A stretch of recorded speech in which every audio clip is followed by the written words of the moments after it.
Ever find yourself wide awake at 3 a.m., replaying every awkward thing you've ever said? Welcome to the exhausting world of overthinking. The good news? You're not alone, and there are ways to quiet that inner critic and reclaim your peace of mind. Our brains are wired to worry. It's a fundamental part of how we've survived as a species. Long before modern life, our ancestors relied on this constant vigilance to stay alive. Worrying helped them anticipate danger, plan ahead, and avoid threats lurking in the shadows. It's a leftover survival instinct from when we had to dodge saber-toothed tigers or escape from predators in the wild. Back then, being alert to every possible threat was a matter of life and death. Today, instead of tigers, it's emails, social media, and the constant barrage of news that keep our minds on high alert. Our brains haven't evolved as quickly as our environment, so we react to modern stressors with the same intensity as ancient dangers. This negativity bias means we focus on what could go wrong, not what's going right. Our minds are naturally drawn to threats and problems, scanning for anything that might harm us, even if the danger is just a stressful headline or a critical email. Add in a fear of uncertainty. Our brains crave predictability, and when we don't know what's coming next, we fill in the blanks with worry and worst-case scenarios.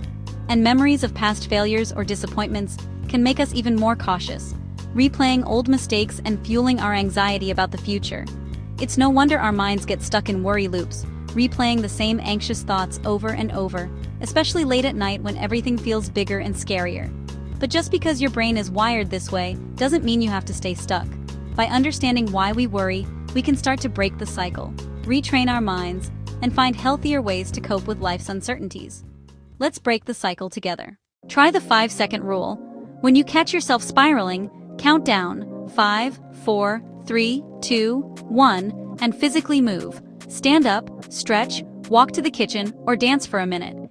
This interrupts the anxious thought pattern and shifts your brain into problem-solving mode.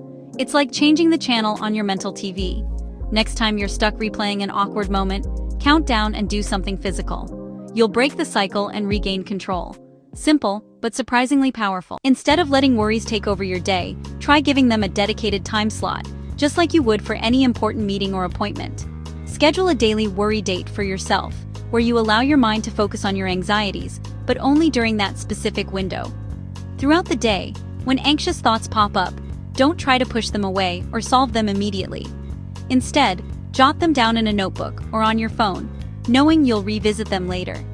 This simple act of writing them down and setting them aside can help you feel more in control, and it reassures your mind that you're not ignoring your worries, you're just postponing them. When your scheduled worry date arrives, set a timer for 15 minutes. During this time, give yourself full permission to worry, analyze, or even catastrophize as much as you want. When the timer goes off, close your notebook and intentionally shift your focus to something enjoyable or relaxing, like reading, taking a walk, or chatting with a friend. This practice helps keep worry from hijacking your entire day, and it gives you a sense of structure and control over your thoughts. Over time, you'll train your brain to recognize that anxiety has boundaries, and that you have the power to decide when and how to address it. You might even notice that, by the time your worry date arrives, many of your worries feel less urgent or important than they did in the moment. By scheduling your worries, you're taking back control of your mind, one appointment at a time, and making space for more peace in your day. Stuck in your head? Get moving! Physical activity, walking, dancing, stretching, releases nervous energy and shifts your focus away from anxious thoughts. Even a quick walk or a 2-minute dance break can help. Notice your surroundings, feel your body move, and let your mind reset. The goal isn't to run a marathon, just to break the mental loop. When anxiety builds, don't just sit there. Move. Your mind will follow your body's lead. Shake off the stress. Literally. Anxiety feels huge when it's vague. Get specific. Name exactly what you're afraid of. Instead of, "I'm anxious about work," try, "I'm worried I won't finish the report on time." Once you name the fear, challenge it. What's the evidence? What's the worst that could happen? Could I handle it? Naming your fear moves it from the emotional part of your brain to the logical part. Suddenly, it's a problem to solve, not a monster in the dark. Define it, and you can dismantle it. Overthinkers love the what-if game, but rarely finish it. Next time your brain says, "What if I fail?" ask, "Then what?" Play it out. Maybe you feel embarrassed. Maybe you learn something, but you survive. Most worst-case scenarios aren't as catastrophic as they seem. This technique reframes anxiety and builds resilience. The unknown is scarier than reality. By following the thought to its end, you realize you can handle more than you think. Shine a light on your fears. They're rarely as big as they appear. Perfectionism fuels overthinking. Instead, aim for good enough. Send the email when it's clear and polite, not flawless. Tidy up for 20 minutes instead of waiting for the perfect cleaning spree. Progress beats perfection every time. Give yourself permission to be human. You'll free up mental space and reduce anxiety. Overthinking focuses on what's wrong. Gratitude shifts your focus to what's right. Start a daily gratitude journal. Write down 3 small things you're thankful for each day. It could be a hot cup of coffee, a funny text, or a comfy bed. This simple habit rewires your brain to notice the good. Science shows gratitude reduces stress and boosts happiness. Practice it anywhere, anytime. Gratitude is your mental reset button.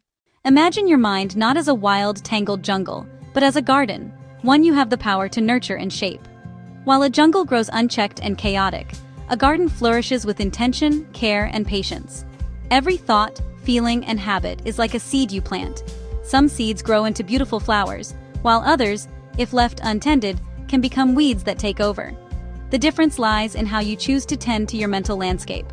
You have a set of tools at your disposal.